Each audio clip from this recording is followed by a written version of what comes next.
Hi everyone, we are Next Door Property. I'm Sarah. And I'm Cheryl. So today we're going to analyze whether Penrith at Margaret Drive is a project that you should be looking at. And towards the end, we'll be using our STARS framework to analyze and give a scorecard for this project. So stay tuned. The developers are actually Hong Leong and Guokuland. It's actually a joint venture project. So in the past, they've actually collaborated and done projects like Lentor Hills, Lentor Mansion, as well as the recent Lentor Central. All of this actually have high sellout rate. And one thing to note is that upcoming Faber Residence is also by them. So Penrith itself is located in District 3, right in between Skyville at Dawson and also Queenstown Primary School. It's within 4 minutes walk to Queenstown MRT, and I really love the proximity to convenience. So moving on to the project specifications, Penrith has 2 blocks of 40 stories and the total number of units is 462. The total site area is 102497 square feet, so it's not a very big plot of land. But having said that, they do have a tennis court and also an early childcare development center within the development itself. So I think that's a good thing for families. In terms of car park lots wise, they have catered 377 lots, about 81% of car park lots ratio, which is quite standard since it's actually less than 5 minutes walk to Queenstown and Marquee.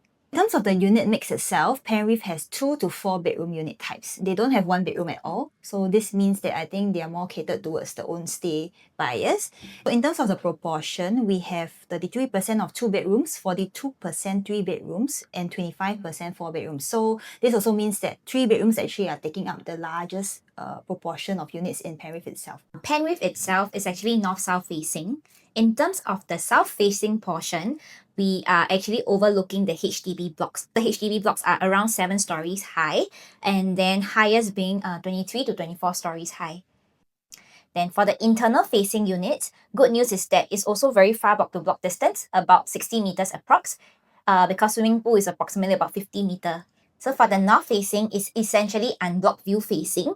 So there will be a premium for this facing because essentially we will be facing the GCB cluster, low rise, as well as like a lot of greeneries.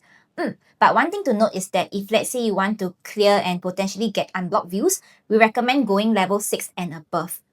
So now we will actually be comparing Penrith's layout with several other resale condos layout to see how it actually fares against the rest.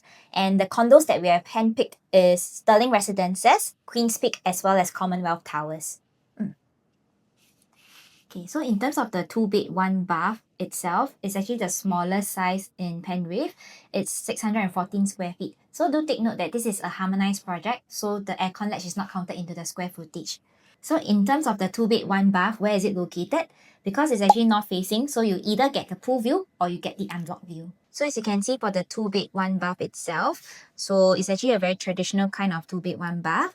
So there's actually a sliding door at the master bedroom, which I find it very convenient instead of it being a swinging door. Size itself wise, we would feel that the width of the living and dining area is actually quite wide, and balcony is of a decent size.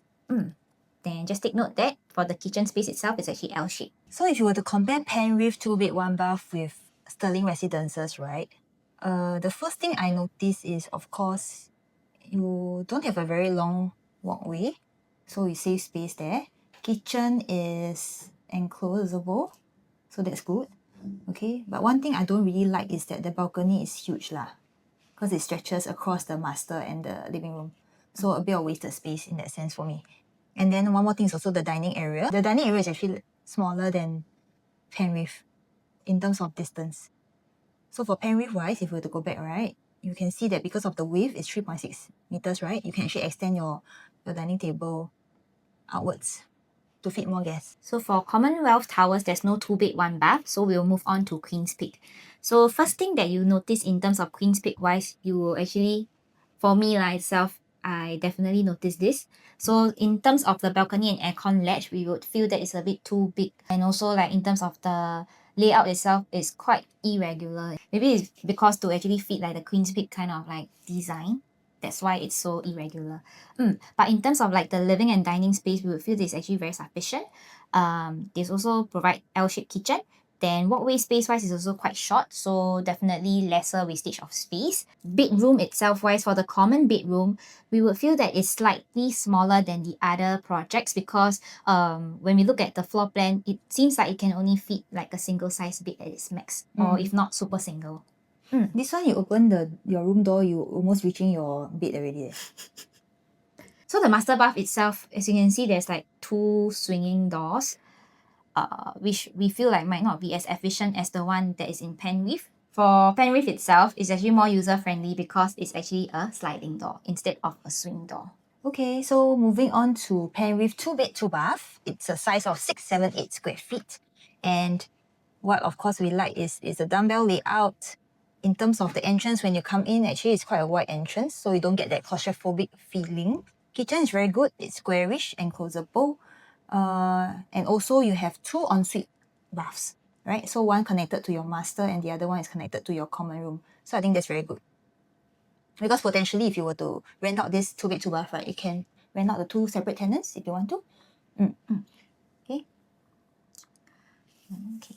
So moving on to Sterling Residences, this is also a dumbbell layout at 678 square feet.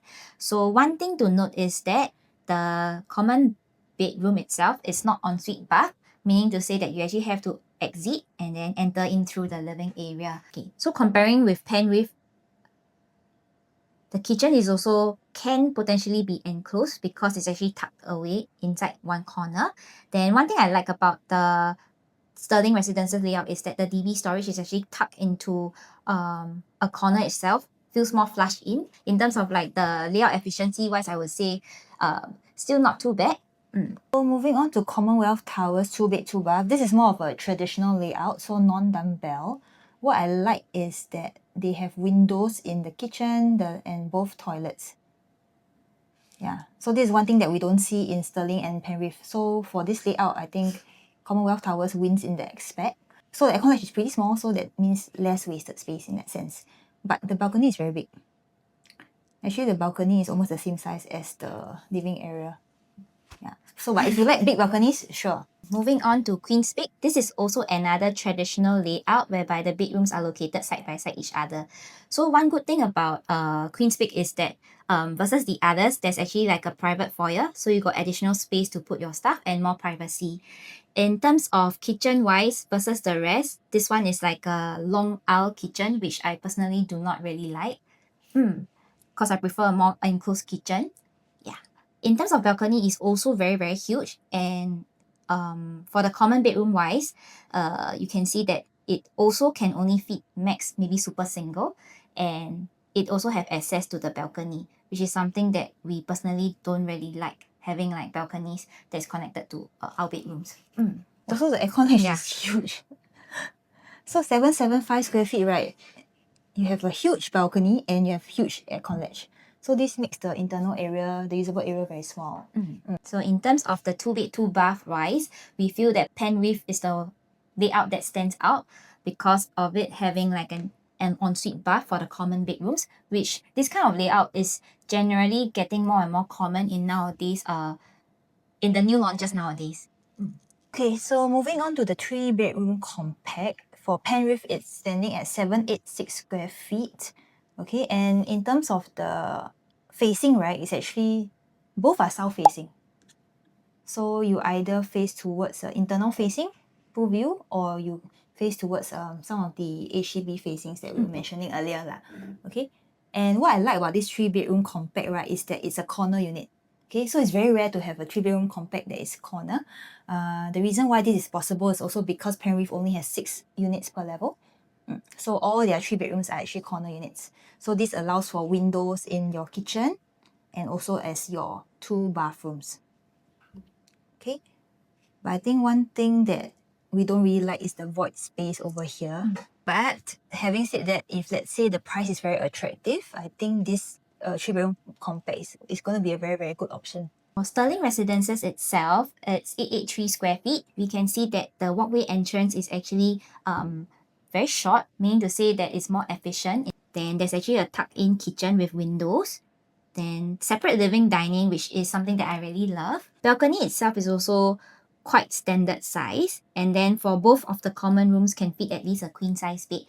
But something to take note is that for Sterling residences, one of the common bedroom doesn't come with a built-in wardrobe. So it can be good in a sense if, let's say, for some of the HDB upgraders, they are using it as an office space. They don't have to spend money in terms of hacking costs. So moving on to Commonwealth Towers, what we do notice is that for their 3-bedroom, right, their bedroom 3, you can actually have the option of hacking away this wall, right, to expand your space.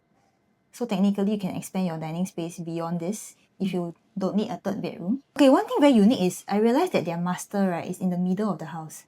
So usually for master bedroom, it's tucked away towards the corner, right? But for this layout, for 3-bedroom, they actually choose to do their master and the ensuite in the middle of the house, whereas bedroom 2 is towards the end of the house. And then something to take note is that for the common bathroom, so you can see that the entrance itself, right, technically you have to enter in through one of the bedroom in order to head to the common bath. So either you enter through your bedroom 3, then you go to your common bath, or you enter through your bedroom 2, then to enter this bath. Or alternatively, for easier configuration, you can move your door to here. Yeah, that will make more sense. So for Queen's Peak itself, standard, they have irregular balcony as well as aircon ledge layout. Okay, so one thing I like is that their DB storage is actually flush in.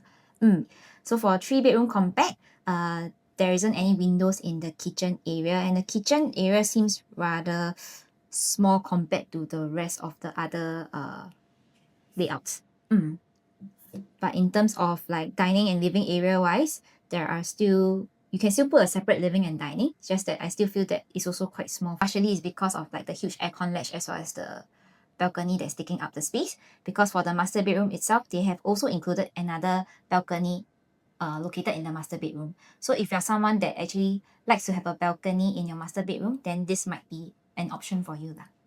For this layout itself, it's actually a dumbbell layout, so very different from the other 3 layouts that we have previously spoken about. For compact 3-bedroom, right, we think that Penrith and Sterling are quite comparable. They are both good options. So it really depends on whether you prefer a walkway that's shorter or you're okay with a longer walkway for Penrith. But space efficiency wise, both are good. So moving on to the 3-bedroom 850 square feet, there's only one stack 8, and it is a south-facing stack corner unit. Okay, so essentially it looks very similar to the 786 square feet one. It's just that you have like a longer foyer and it's more of a private entrance lah. So it's a Z-shaped foyer. So this means that when you come in, open your door, you will not be looking into your unit. You will actually be looking at the wall first. So this ensures more privacy. But internally, the space looks very similar to what we've seen in the 786 compact one.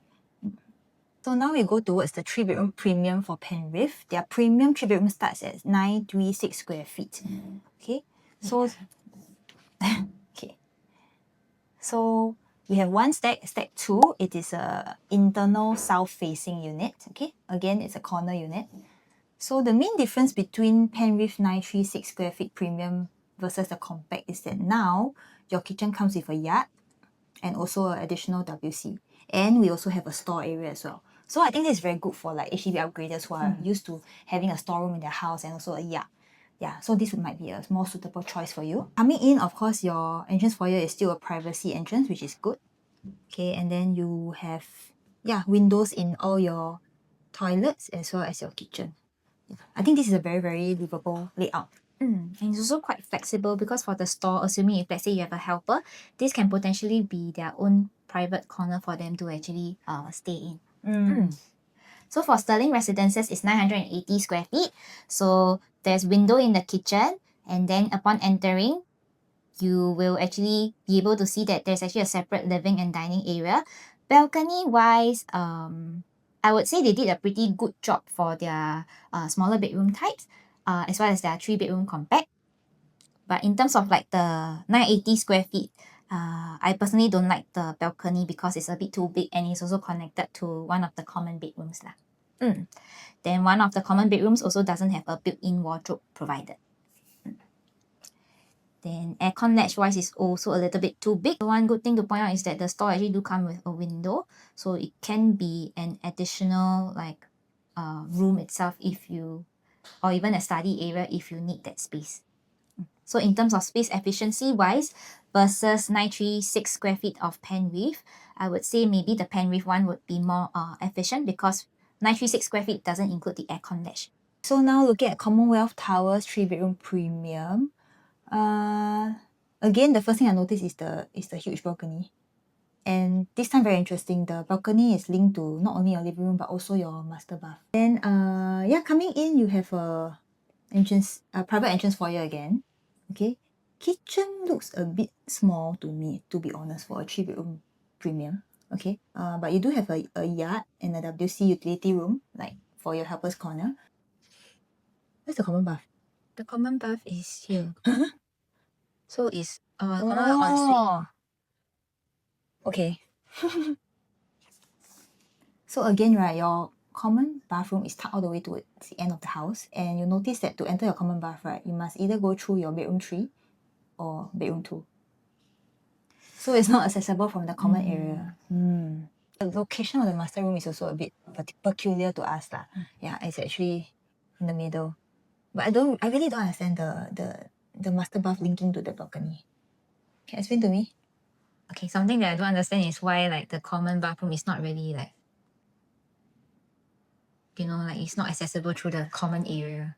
But I'll say this is my least favorite layout. Same. This is a 936 square feet. It's the same size as Penrith, but this is a non-harmonized project. So meaning to say your aircon latch is counted into the square footage. So essentially the efficiency of the layout, I would say is less efficient than Penrith. Upon entering, you actually do see like a private foyer. So definitely extra space for storage. So this is a yay. Separate. Okay, something I cannot understand is for their premium kitchen, it's still open concept, like L shape. So I would prefer if, let's say, the kitchen is actually enclosed for a proper 3-bedroom. Note that amongst the other 3 projects, this layout itself does not come with any storage, utility, WC, or even yard.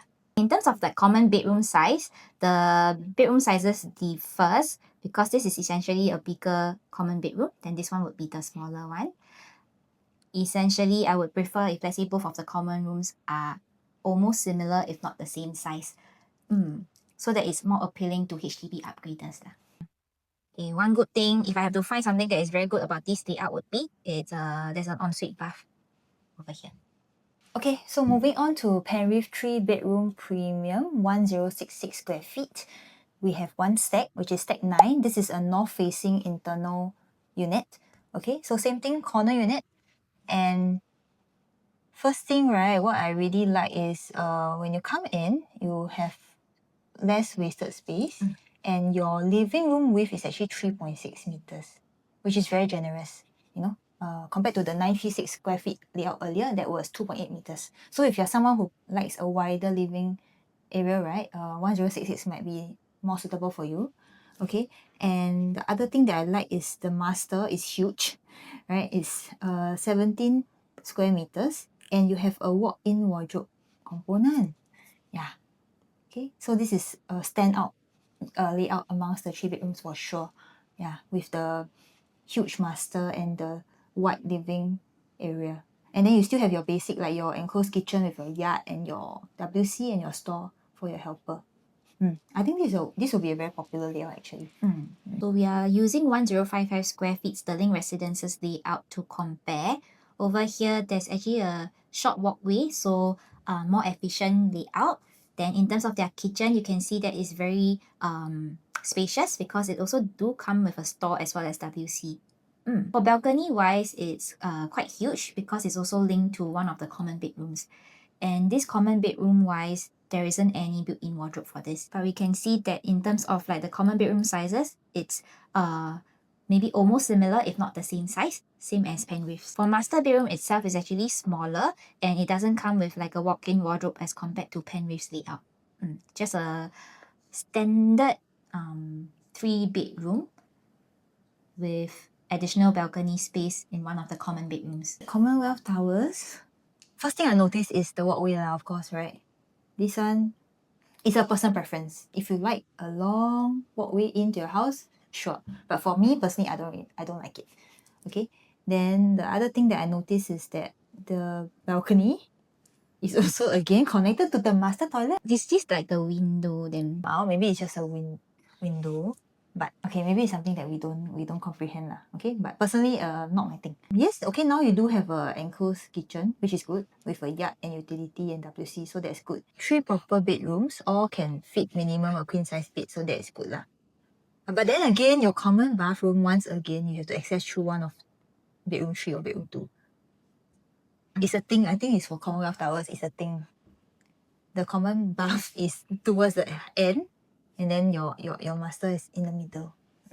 So for now, moving on to Queen's Peak, something quite amazing is that it does actually come with a private lift, because usually for private lift wise, we would assume that minimally it has to be like 4 bedroom or even 5 bedroom to actually have that private lift lah. But for Queen's Peak itself, they actually do have a private lift for 3 bedrooms. So for Queen's Peak itself, short walkway space, it doesn't come with an enclosed kitchen.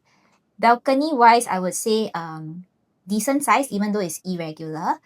Bedroom would be, seems like similar size, but can only Single. fit like a super single size bed. They actually do have utility, it's just that it's separated from the kitchen area.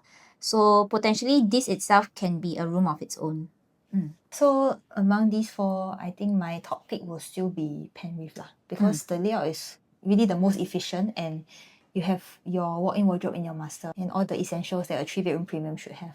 And the 3.6 meter wide living dining.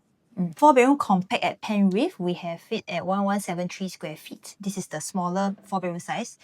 We have 2 stacks, both are north facing, stack 5 and stack 11. Stack 11 is the internal facing, stack 5 is the GCB facing. So in terms of the layout, let me take a look. Quite a straightforward entrance foyer leading into your kitchen.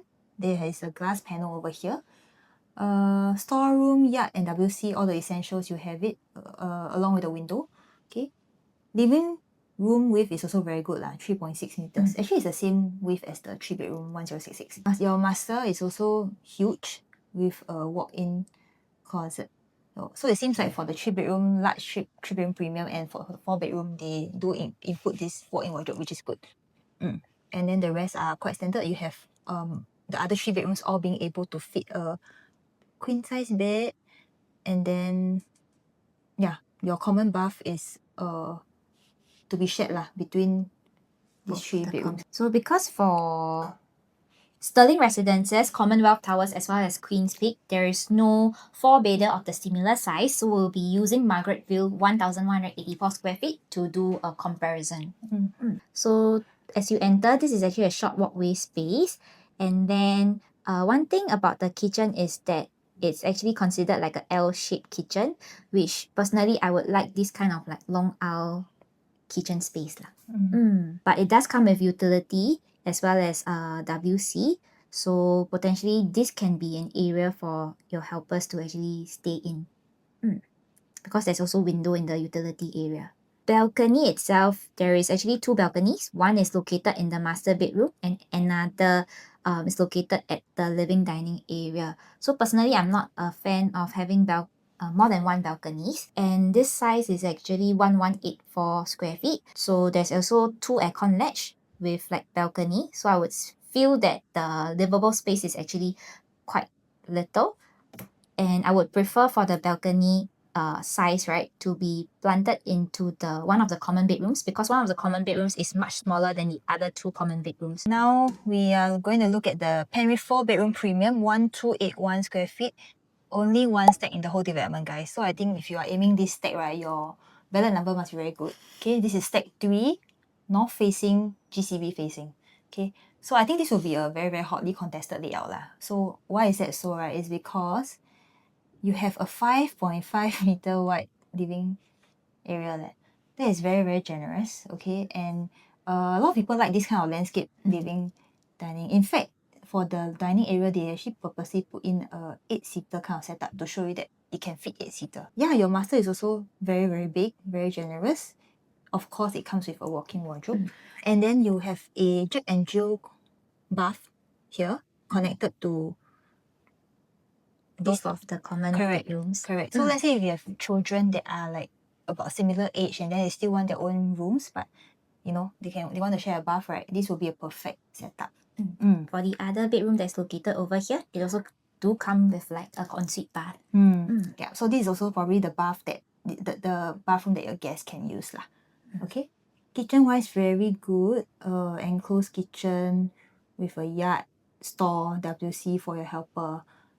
Yeah, but I think they didn't do a private lift. I think that's not necessary because they actually allocate more space towards the actual living area itself, which I think is very good. Yeah, so to compare the 1281 versus the 1173 square feet, right? If you prefer a longer living, 5.5 meters, then definitely go for the 1281 square feet one. But just be very aware that there's only one stack. So for Sterling Residences, it's more of like a longer kind of layout because for their kitchen, it's like a very long stretch because they actually do have a dry kitchen as well as a wet kitchen, which is something that Penrith doesn't have. But to be honest, I feel like there isn't much of a need to actually have a dry kitchen nowadays lah. So for Sterling itself, one prominent thing is that it is actually a dumbbell layout. They actually have a junior master located near the dining area, and then the rest of the master bedroom and common bedrooms are located at the other side. Okay, personally for me, I would prefer all my common rooms to actually have ensuite bath as compared to just having like a junior master having that ensuite bathroom perks. Okay, so moving on to Commonwealth Towers, their 4-bedroom is standing at 1302 square feet, so very decent size. Coming in and you have a private entrance foyer. Okay, then your balcony is also a landscape kind of setting. Okay, white living and dining. Then kitchen is enclosed with a window, yard and utility for your helper. Okay, they do have a Jack and Jill bath connecting bedroom 2 and 3, so that's good. And then bedroom 4 has its own ensuite bath as well lah. They're shared with the common area, so that's good. Master room also very good size, with ensuite bath. Just that wardrobe space maybe can be more because this is after all a 4-bedroom. But actually this is not a bad layout. Yeah, it's quite efficient in my opinion. So finally, we have come to the last layout, which is Queen's Peak. So out of all the other layouts, this is the only one that has private lift. So this is 1,507 square feet, which is also one of the largest layout amongst the rest. So let's see how the layout efficiency is like. Okay, first thing is that the balcony itself is actually very huge. It's connected to one of the common bedrooms. So it's actually a dumbbell layout as well. This can be actually considered as a junior master of its own because it does have a toilet of its own. In terms of bedroom size wise, this 2-bedroom itself most likely can only fit a super single. It would be better if, let's say, the common rooms can at least fit a queen size bed because usually for 4-bedroom buyers, they are more like family profiles. Okay, but one thing that I personally like is that their master bedroom wardrobe is actually flush in instead of built like this, so it doesn't take up much space. Okay, the kitchen itself can be enclosable because there's actually like a door over here and a sliding door over here. For this utility itself, it can actually make another bedroom, essentially making it like a 5-bedroom kind of layout if you want to. So aside from your living area, which is huge by the way, right? So that one can be like for hosting when your friends come over, family come over. But other than that, we still have this area over here, which is nearer to the other entrance of the house that they term it as a family area. I'm just wondering whether you can actually enclose it to be a room. I think can because got window. So you can have 2 kind of living hall. Potentially what? Potential 2 living room. So which layout do you like? Penrith. For sure. Yeah, our top pick is definitely going to be Penrith. Not because we're biased, but it really has the most efficient layout, I think. And at a size of 1281, it also keeps your quantum very attractive, I feel. Yeah. Compared to a larger 4-bedroom at like 1,500, 1,004 square feet, but the space efficiency wise may not be as good. So why not keep it efficient and at an affordable quantum? Okay, so with the floor plan comparison, you must also be curious as to how much the surrounding resale condos are currently transacting. So we will be sharing with you by the different bedroom types. We will be using Sterling Residences to check on the surrounding resale prices because it's currently the newest condo around the surrounding areas.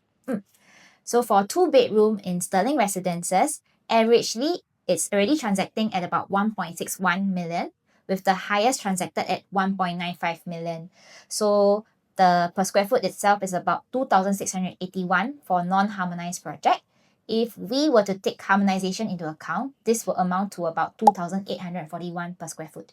And then if we look at Sterling's 3-bedroom, they are averaging at 2.56 million and highest done is 2.718 million. So PSF wise is 2,577 for non-harmonized. Again, if we take into account harmonization, we're looking at a highest transacted of 2,731 PSF for their 3 bedrooms. For 4 bedroom, Sterling has transacted averagely 3.42 million, with the highest transacted at 3.55 million. So it's 2,636 per square foot for non-harmonized. If we take harmonization into account, it's about 2,794 per square foot. So as you can see in the area itself, even in the resale market, there's already very strong price support for Penrith, given that these are actual market transacted prices.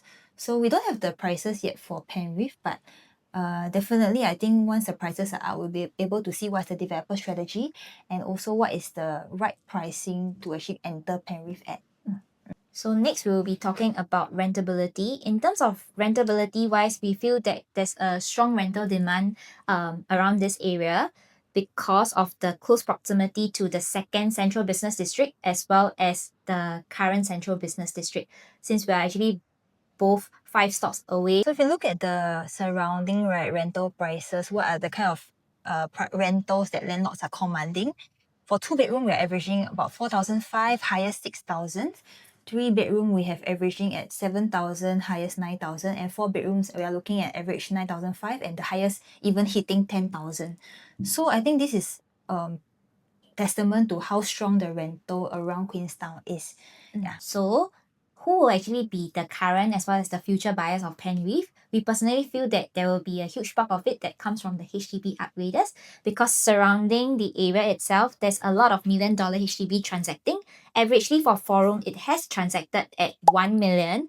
And for 5-room, it is already transacted at an average price of 1.3 million. Moreover, there's also no new launch in the past 7 years, with Sterling being the newest.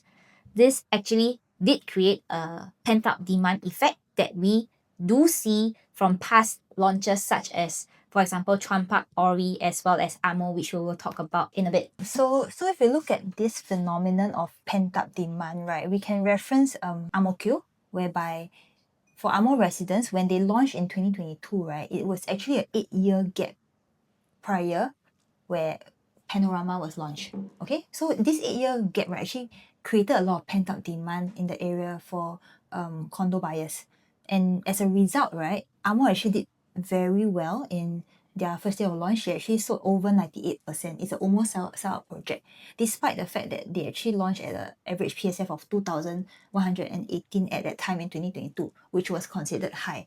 Okay, and the same thing we saw happening also in Toa Payoh, whereby when Ori launched the start of 2025, they actually sold 86% of their units, averaging at 2,704 PSF for RCR development. And the reason for that is because it's been a 9 years gap since Gem Residences was launched. Okay, so referencing these two examples, right, we can kind of predict how Penrith will perform when they launch. Definitely the pent-up demand in Queenstown is going to be very strong. So with the pent-up demand in Queenstown and as well as the strong buying power of Queenstown HDB upgraders, right, we definitely project that Penrith will do very well on their first year of launch. Okay, definitely I feel above 85% sold, and we don't know what will be the average PSF sold, but looking at the current market, right, actually for RCR development, we can project that they will probably sell around the range of Average, 2829. 2829. Yeah, I think there's a chance where Penrith might average at 28 or 29 PSF because after all, they are 40 stories high development. So definitely there will be some price loading from the lower floors all the way to the top floors, whereby you have a nicer view, more unblocked view, and be paying a higher PSF. We've come to the framework itself to determine whether or not Penrith is a project that's worth looking at. So we are using this thing called the STARS framework. So S stands for surrounding, T stands for transformation, A stands for accessibility, R stands for resaleability, and the last S stands for specification. So in terms of surroundings, although there's no prominent good schools nearby, but actually in terms of amenities wise, it's actually very convenient because there's quite a number of hawker centers nearby, including coffee shop as well as a 24-hour supermarket within walking distance. And moreover, there's also a neighborhood park. So very good for HDB upgraders who are familiar around the area. So we will rate it 1 star. Okay, moving on to transformation. Surrounding Queenstown, we can actually reference the One North transformation, and also potentially the Queensway node, whereby the community standard of living will be increased from there. But other than that, we don't foresee any major transformation happening in the area. So for transformation, we'll give it a scorecard of 0.5. In terms of accessibility wise, we would feel that it's actually very, very accessible because we are within 4 minutes walk to the MRT and it's fully sheltered. 5 MRT stops to CBD as well as second CBD, which is Raffles Place and Jurong East. And also we are also well connected to AYE and CTE, so we rate it 1 star. So for resaleability, we see that there is actually strong pent-up demand, okay, with the last launch being 2018, which is 7 years ago. And also HDB prices are performing so well there with 1 mil and above for the 4 rooms. And coupled with low demand, which is limited condo supply in the area. So high demand, low supply, we can give it a good score of 1 for resaleability. I think I plus like the 3 layouts. 1. Okay, lastly, for specification wise, overall Penrith do have a good layout with generally good facing, north-south facing. Unit mix wise is also very well spread out. The majority being 3 beders, so more own stay centric. Despite the land size, there's actually full condo facilities because there's tennis court coupled with early childcare development center located within the condo itself. So we rate it 1 star. So in terms of our stars framework rating, out of 5, Penrith do get a 4.5 stars. Yay! So that being said, while Penrith is going to be a highly attractive project, it ultimately still comes down to price and also your ballot number, because we expect this project to be extremely oversubscribed. So we have prepared an analysis with the recommended walk-away price for different unit types. If let's say you want to find out whether or not Penrith is a suitable project for you, feel free to let us know and we'll be more than happy to walk through with you. So if you want to check out the show flat, Penrith will open for preview on the 3rd of October and booking day will be on the 18th of October. So mark your calendars, and if you have any questions about Penrith, do give us a call and we'll be happy to answer them. See you! Bye!